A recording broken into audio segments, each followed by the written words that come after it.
നമസ്കാരം, welcome back to my YouTube channel. ഇന്നത്തെ video ഒരു ഫുൾ ഡേ മൈ ലൈഫാണ് കേട്ടോ. അപ്പോൾ രാവിലെ കാപ്പിയുടെ എല്ലാം കഴിഞ്ഞിട്ട് ഞാൻ കടയിൽ പോയിട്ടുണ്ടായിരുന്നു, ചിക്കൻ മേടിക്കണമായിരുന്നു. അപ്പോൾ ഇന്ന് അമ്മയുടെ കൈ കൊണ്ടുണ്ടാക്കിയ ചിക്കൻ കഴിക്കാമെന്ന് വിചാരിച്ചു ഞാൻ നിർബന്ധിപ്പിച്ച് ചിക്കൻ മേടിച്ചു. ചിക്കനൊക്കെ മേടിച്ചിട്ട് വന്നപ്പോഴാണ് കപ്പ ഇല്ലല്ലോ എന്ന് വിചാരിച്ചു. അപ്പം ഞാൻ പറമ്പിൽ പോയിട്ട് കപ്പ വിളഞ്ഞതും എല്ലാം ഉണ്ടാകുന്ന നോക്കാൻ വേണ്ടി പോയി. പക്ഷെ ഒന്നും പാകമായിട്ടില്ലായിരുന്നു. പിന്നെ നമുക്ക് ആവശ്യത്തിന് ഒന്ന് എടുത്തു കേട്ടോ, കുറച്ചെടുത്തു. ചെറിയ കപ്പയായിരുന്നു, കുഴപ്പമില്ലായിരുന്നു, നമ്മുടെ ആവശ്യത്തിനുള്ളത് കിട്ടിയിട്ടുണ്ട്. അപ്പോൾ അത് ഞാൻ വൃത്തിയാക്കുകയാണ് കേട്ടോ. അപ്പോൾ ഞാനാണ് കപ്പ വൃത്തിയാക്കിയത്.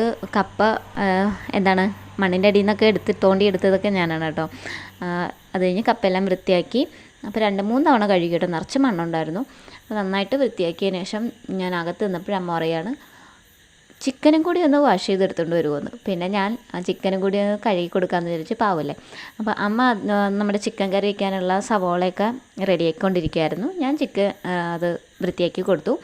അപ്പോൾ ഞാൻ അതെല്ലാം കഴിഞ്ഞ് അകത്ത് വന്നപ്പോഴേ കപ്പ അമ്മ അടുപ്പത്ത് വെച്ചിട്ടുണ്ടായിരുന്നു കേട്ടോ. അപ്പോൾ അത് തിളച്ചിട്ടുണ്ടായിരുന്നു. പെട്ടെന്ന് വേകുന്ന കപ്പയായിരുന്നു. ചിക്കന് ഭയങ്കര വില കേട്ടോ. ഇവിടെ 1 കിലോ 145 രൂപയായിരുന്നു, ഭയങ്കര വില. അപ്പോൾ നമ്മുടെ കപ്പ ഇവിടെ നന്നായിട്ട് വെന്തിട്ടുണ്ട്. അപ്പോൾ ഞാൻ ചിക്കനും റെഡിയാക്കി എടുത്തുകൊണ്ട് വന്നപ്പോൾ അമ്മ സവോളയെല്ലാം റെഡിയാക്കി എടുത്തു. അപ്പോൾ തന്നെ നമ്മൾ കറി വയ്ക്കാൻ വേണ്ടിയിട്ട് പോവാണ്. അപ്പോൾ ഒരു വലിയൊരു ഉരുളിയിലാണ് കേട്ടോ വെച്ചത്. നമ്മൾ നോർമലി എങ്ങനെയാണ് ജിഞ്ചർ ഗാർലിക്ക് പിന്നെ പച്ചമുളക് ഇതെല്ലാം ഒന്ന് ചതച്ച് അതൊക്കെ ഇട്ട് കൊടുത്തു. പിന്നെ കറിവേപ്പില ഇട്ട് കൊടുത്തു. അതിനുശേഷം അതൊന്ന് മൂത്ത് വന്നപ്പോഴേ സവാള ഇട്ട് വഴറ്റി, നമ്മൾ നോർമലി വയ്ക്കുന്ന ചിക്കൻ കറി തന്നെ കേട്ടോ. സവാള ഇട്ടു, അത് നന്നായിട്ടൊന്ന് വഴറ്റി എടുത്തു. അതിനുശേഷം ചിലർ പൊടികൾ ഇട്ട് കൊടുക്കും. പക്ഷേ അമ്മ ഇവിടെ ചെയ്യുന്നത് അത് കഴിഞ്ഞ് ചിക്കനാണ് കേട്ടോ ഇട്ട് കൊടുക്കുന്നത്. ഞാൻ നോർമലി ഉണ്ടാക്കുമ്പം ഇത് കഴിഞ്ഞിട്ട് പൊടികൾ ഇട്ട് കൊടുക്കും. പക്ഷേ അമ്മ ഉണ്ടാക്കുമ്പോൾ ചിക്കനാണ് കേട്ടോ ഇട്ട് കൊടുക്കുന്നത്. അപ്പോൾ ചിക്കൻ ഇട്ട് കൊടുത്ത് അതിൽ നിന്ന് വെള്ളമെല്ലാം ഒന്ന് ഇറങ്ങി നന്നായിട്ടൊന്ന് ഇതായപ്പോൾ നമ്മുടെ മസാല എല്ലാം ഇട്ട് കൊടുത്തു. ഇത് നമ്മുടെ കപ്പയ്ക്ക് വേണ്ടിയിട്ടുള്ള പൊടിയാണ് കേട്ടോ. മഞ്ഞൾപ്പൊടി, ഉപ്പ്, പുളി ഇതെല്ലാം കൂടി കുറച്ച് വെള്ളത്തിൽ കലക്കിയെടുത്തിട്ട് അതിങ്ങനെ വെന്ത കപ്പയിൽ ഒഴിച്ചു കൊടുക്കും. എന്നിട്ട് അത് നന്നായിട്ട് മിക്സ് ചെയ്ത് ഒരു പച്ച ഇത് മാറുന്നത് വരെ ഒന്ന് അടുപ്പത്ത് വെച്ച് ചെറിയ തീയിലൊന്ന് ഇളക്കിയെടുക്കും കേട്ടോ. അപ്പോൾ നമ്മുടെ കപ്പ റെഡിയാവും. അപ്പോൾ ഞാനത് ഇവിടെ നിന്ന് ഇളക്കുകയാണ് കേട്ടോ. പെട്ടെന്ന് ഇളക്കാൻ പറ്റി, പെട്ടെന്ന് വെന്ത് കേട്ടോ. നല്ല വെണ്ണ പോലെ വെന്തെന്നൊക്കെ പറയില്ല, അതുപോലെ നന്നായിട്ട് വെന്തിട്ടുണ്ടായിരുന്നു. അപ്പോൾ നമ്മുടെ ചിക്കൻ ഇവിടെ റെഡിയാക്കിക്കൊണ്ടിരിക്കുകയാണ്. അപ്പോൾ ഇനി ചിക്കൻ അമ്മ ഇട്ട് കൊടുക്കുകയാണ്. ഞാൻ അതിങ്ങനെ ഇളക്കും, അമ്മ ഇതൊക്കെ ഇട്ട് കൊടുക്കും കേട്ടോ. അപ്പോൾ ചിക്കൻ ഇട്ട് കൊടുത്തു. അത് കഴിഞ്ഞിട്ട് നന്നായിട്ട് മിക്സ് ചെയ്ത് അടുപ്പത്ത് വെച്ചേക്കും. അപ്പോൾ നമ്മുടെ ചിക്കനിൽ നിന്ന് തന്നെ വെള്ളമൊക്കെ ഇറങ്ങി സെറ്റായി കിട്ടും. കുറച്ച് മഞ്ഞൾപ്പൊടിയും കൂടി ഇട്ട് കൊടുത്തു കേട്ടോ. എന്നിട്ട് ഇത് നന്നായിട്ട് മിക്സ് ചെയ്ത് അടച്ച് വെച്ച് കഴിഞ്ഞാൽ വെള്ളമൊക്കെ ഇറങ്ങി ആവശ്യത്തിനുള്ള ഗ്രേവി നമുക്ക് കിട്ടുന്നതിന്. അപ്പോൾ ഞാനത് അടച്ച് വെച്ചിട്ട് നമ്മുടെ ചിക്കൻ വറുക്കാൻ വേണ്ടിയിട്ട് മസാല ഇട്ട് കൊടുത്തു. നമ്മുടെ ജിഞ്ചർ ഗാർലിക്ക്, പച്ചമുളക് ഇതെല്ലാം ഒന്ന് ചതച്ചതിട്ട് കൊടുത്തു. മുളക് പൊടി, മഞ്ഞൾപ്പൊടി, കറി മസാല, പിന്നെ കുറച്ച് ചിക്കൻ മസാല ഇട്ട് കൊടുത്തു. ഇതെല്ലാം കൂടി നന്നായിട്ട് മിക്സ് ചെയ്ത് മാറ്റി വെച്ചിട്ടുണ്ടായിരുന്നു. ഉപ്പ് ഇട്ട് കൊടുത്തു കേട്ടോ, ഉപ്പ് മറക്കരുതേ. അപ്പോൾ ഇതെല്ലാം മിക്സ് ചെയ്ത് മാറ്റി വെച്ചിട്ടുണ്ടായിരുന്നു. ലാസ്റ്റാണ് ചിക്കൻ വറുത്തത്.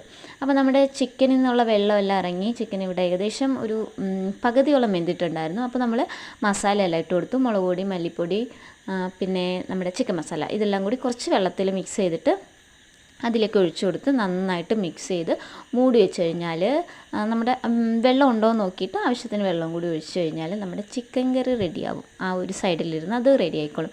അപ്പോൾ അതിങ്ങനെ മൂടി വെച്ച് കുറച്ച് പിന്നെ കുരുമുളക്, നമ്മുടെ ഇവിടുന്ന് ചതച്ച കുരുമുളകും നമ്മുടെ കറി മസാലപ്പൊടിയും ഉപ്പും, പിന്നെ ഉപ്പ് നോക്കിയിട്ട് പാകത്തിന് ഉപ്പും കൂടി ഇട്ട് നന്നായിട്ട് മിക്സ് ചെയ്ത് മൂടി വെച്ചു. അപ്പോൾ അതവിടെ ഇരുന്ന് റെഡി ആയിക്കോളും. അപ്പോൾ നമുക്കൊരു മോര് കറിയും കൂടി വെക്കണമായിരുന്നു. കുറച്ച് തൈര് ഇരിപ്പുണ്ടായിരുന്നു. അപ്പോൾ മോര് കറി വെക്കാമെന്ന് വിചാരിച്ച് മോര് കറിക്ക് വേണ്ടിയിട്ട് ഞാൻ തേങ്ങയൊക്കെ ഒന്ന് അരച്ചെടുത്തുകൊണ്ട് വന്നിട്ടുണ്ട്. അപ്പോൾ ഇന്നത്തെ ലഞ്ചിന് മോര് കറി, ചിക്കൻ കറി, ചിക്കൻ ഫ്രൈ, കപ്പ, ഇതാണ് കേട്ടോ ഇന്നത്തെ ലഞ്ച്. സൂപ്പറായിരുന്നു. അപ്പോൾ ഞാൻ മോര് കറിക്കുള്ള തേങ്ങയെല്ലാം അരച്ച് കടുക് പൊട്ടിച്ചു, കടുകിട്ട് കൊടുത്തു, ഉള്ളി, കറിവേപ്പില ഇതെല്ലാം ഇട്ടൊന്ന് ജസ്റ്റ് ഒന്ന് മൂപ്പിച്ചതിന് ശേഷം നമ്മുടെ അരച്ച് വെച്ചേക്കുന്ന അരപ്പ് ഇതും കൂടി ഒഴിച്ച് തിള വരരുത്. തിള വന്നു കഴിഞ്ഞാൽ അത് പിരിന്ന് പോകുമെന്ന് പറയും. തിള വരാതെ ഇടയ്ക്കിടയ്ക്കൊന്ന് ഇളക്കി ഒന്ന് ആവി കയറ്റി നല്ലതായിട്ട് ചൂടാക്കി എടുത്തു കഴിഞ്ഞാൽ നമ്മുടെ നല്ല മോര് റെഡിയാവും കേട്ടോ, മോര് കറി. പിന്നെ തേങ്ങ അരയ്ക്കുമ്പോൾ നമ്മൾ തൈരും കൂടി ഒഴിച്ച് അരയ്ക്കുകയാണെങ്കിൽ കുറച്ച് കട്ടിക്ക് നമുക്ക് കറി ഉണ്ടാക്കിയെടുക്കാൻ പറ്റും. അത് എൻ്റെ ഒരു ടിപ്പായിട്ടിരിക്കട്ടെ. നമുക്ക് കട്ടിക്ക് ഉണ്ടാക്കിയെടുക്കാൻ പറ്റും. അപ്പോൾ പാകത്തിന് ഉപ്പെല്ലാം ഇട്ട് നന്നായിട്ടൊന്ന് മിക്സ് ചെയ്ത് തിളയ്ക്കാതെ നോക്കണം കേട്ടോ. മിക്സ് ചെയ്ത് ഒന്ന് നന്നായിട്ട് ചൂടാക്കി എടുത്തു കഴിഞ്ഞാൽ മോരേറി റെഡി ആയിട്ടുണ്ട്. അത് ഞാനൊരു പാത്രത്തിലേക്ക് മാറ്റുകയാണ് കേട്ടോ.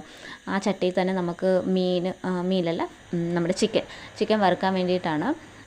ഇത് ഇത് അടി പിടിക്കത്തില്ല കേട്ടോ, പെട്ടെന്ന് എണ്ണയും പോകത്തില്ല. അപ്പോൾ അതുകൊണ്ട് ഇതിൽ തന്നെ വറുത്തെടുക്കാമെന്ന് വിചാരിച്ചു. ആവശ്യത്തിനുള്ള എണ്ണ ഒഴിച്ചു കൊടുത്തു. പീസും വറുക്കാൻ വേണ്ടിയിട്ട് എടുത്തിട്ടുണ്ട്. അപ്പോൾ നമ്മുടെ ചിക്കൻ മസാല പുരട്ടി വെച്ചത് എണ്ണയിലേക്ക് ഇട്ട് കൊടുത്തിരിക്കുകയാണ്. നമ്മൾ നേരത്തെ മസാല പുരട്ടി വെച്ചുകൊണ്ട് തന്നെ ചിക്കനിൽ നന്നായിട്ട് മസാല ഇറങ്ങി. അപ്പോൾ നമ്മുടെ ചിക്കൻ ഫ്രൈ ഇവിടെ റെഡി ആയിട്ടുണ്ട്. പിന്നെ ചിക്കൻ കറി റെഡി ആയിട്ടുണ്ട്. പിന്നെ നമുക്ക് ചോറ് കഴിക്കാം. ഇനി വൈകണ്ട, ഇനി കുറച്ച് നേരം ഇരിക്കുന്ന പരിപാടിയൊന്നുമില്ല, പെട്ടെന്ന് തന്നെ ചോറ് കഴിക്കാം. അപ്പോൾ ഞാൻ ചോറ് എടുക്കുകയാണ് കേട്ടോ. അപ്പോൾ നല്ല ഒന്ന് മനസ്സറിഞ്ഞ് ഇന്ന് ചോറ് കഴിക്കാൻ വേണ്ടിയിട്ട് എടുത്തിട്ടുണ്ട്. അപ്പം ഞാൻ കഴിച്ചിട്ട് ഇരുന്നപ്പോഴാണ് അനിയത്തി വിളിച്ചത്. അവൾ ഡ്യൂട്ടി കഴിഞ്ഞ് വന്നു, പകുതി വരെ വന്നിട്ടുണ്ട്. അപ്പം ഞാൻ വണ്ടിയിൽ വിളിക്കാൻ പോകണം. അപ്പോൾ ഞാൻ അവളെ വിളിച്ചുകൊണ്ട് വരുന്ന വഴിക്ക് ഒരു ചായക്കട കയറിയിട്ട് നമ്മൾ ഉഴുന്നുവടയില്ലേ, അത് മേടിച്ചിട്ടുണ്ടായിരുന്നു ചായയോടെ കഴിക്കാൻ വേണ്ടിയിട്ട്. ഞങ്ങൾ വീട്ടിൽ ചെന്നപ്പോഴും അമ്മ ചായയെല്ലാം തിളപ്പിച്ച് വെച്ചിട്ടുണ്ടായിരുന്നു. പിന്നെ ഞങ്ങൾ മൂന്നുപേരും കൂടി ഇരുന്ന് ചായ കുടിച്ചു. അപ്പോഴാണ് അനിയത്തി പറഞ്ഞത് അവൾക്ക് സാലറി കിട്ടിയിട്ടുണ്ട്, എന്തെങ്കിലും മേടിക്കാമെന്ന്. അപ്പം ഞങ്ങളിങ്ങനെ ഇരുന്ന് ആലോചിച്ചപ്പം പേസ്ട്രി മേടിക്കാമെന്ന് വിചാരിച്ചു. ഇത് കണ്ടില്ലേ, എൻ്റെ അനിയത്തിയുടെ കോമ്പിനേഷൻ കണ്ടില്ലേ, ചായയും ചിക്കൻ ഫ്രൈയും. അവളിങ്ങനെ ഡിഫറെൻറ്റ് ടൈപ്പിലൊക്കെ ചിന്തിക്കുന്ന ആളാണ് കേട്ടോ. അപ്പോൾ ഞങ്ങൾ ചായയൊക്കെ കുടിച്ചിട്ട് ഞങ്ങൾ നേരെ പേസ്ട്രി മേടിക്കാൻ വേണ്ടിയിട്ട് പോയി. ഞങ്ങൾ എന്നിട്ട് പേസ്ട്രി ഒരു 3 ഫ്ലേവറിൻ്റെ പേസ്ട്രിയൊക്കെ മേടിച്ച് ഞങ്ങൾ മൂന്നുപേരും ഇരുന്ന് കഴിച്ചു. അപ്പോൾ ഇന്നത്തെ വീഡിയോ ഇത്രയേ ഉള്ളൂ. നിങ്ങൾക്ക് എൻ്റെ കൂടുതൽ വീഡിയോ കാണാൻ താല്പര്യം ഉണ്ടെങ്കിൽ ചാനലൊന്ന് സബ്സ്ക്രൈബ് ചെയ്തേക്കണേ.